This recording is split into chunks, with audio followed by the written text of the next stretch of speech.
High court के सख्त आदेश के बाद आखिरकार बरोडा डेयरी के चुनाव की तारीख की घोषणा हो गई है। 18 तारीख को बरोडा डेयरी के चुनाव आयोजित होने वाले हैं, ऐसी घोषणा आधिकारिक तौर पर की गई है। तब इस मामले में सावली के विधायक केतन इनामदार की प्रतिक्रिया सामने आई है। सावली के विधायक केतन इनामदार ने कहा है कि गुजरात हाई कोर्ट में पीआईएल दाखिल करने वाला नियामक मंडल था। चुनाव जल्द हो और वहीवटदार डेयरी के वहीवट में न आए, ऐसी इच्छा इसीलिए थी कि अगर चुनाव में वहीवटदार आ जाए और वहीवटदार के अंडर में चुनाव प्रोसेस हो तो नियामक मंडल की ओर से जो प्लान किया गया है वो सक्सेसफुल ना हो और इसीलिए चुनाव जीतना काफी मुश्किल हो जाए। इसी के साथ उन्होंने आगे ये भी कहा है कि कच्ची मतदार सूची प्रसिद्ध करने के लिए जो ठहराव मंगवाए गए हैं वो सभासदों की जानकारी के बाहर मंगवाए गए हैं। सुपरवाइजरों के जरिए डेयरी में ठहराव मंगवाए गए हैं, ऐसा भी उनका कहना है।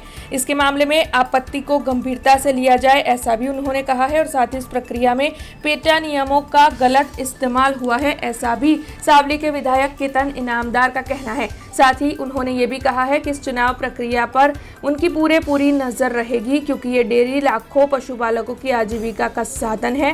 तब इतिहास में ना हुआ हो ऐसे चुनाव को आयोजित करवाया जाए और सभी फैसले पशुपालकों के हित में लिए जाए। तब आइए सुनते हैं इस पूरे मामले में सावली के विधायक केतन इनामदार की प्रतिक्रिया।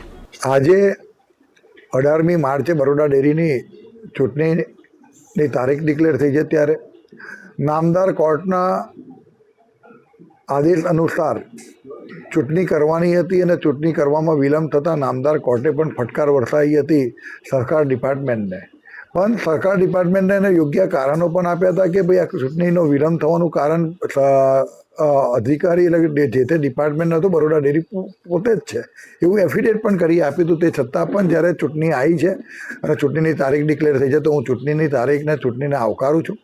સાથે સાથે આ જે પીઆઈએલ કરનાર નિયામક મંડળ, ધારો કે બરોડા ડેરીની ચૂંટણી વહેલી આવે એના માટે પણ જ્યારે નામદાર કોર્ટના દ્વાર ખખડાયા હોય એમાં બીજું કોઈ જ નહોતું, કોઈ સભાસદ નહોતા કે કોઈ મંડળીના પ્રમુખ મંત્રી નહોતા, માત્ર ને માત્ર નિયામક મંડળના સભ્યો હતા અને નિયામક મંડળ જાતે હતું.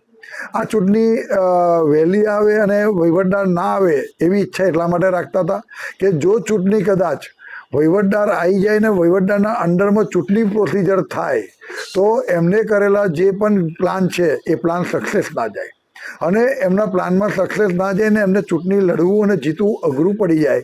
આ વસ્તુ હકીકત હતી.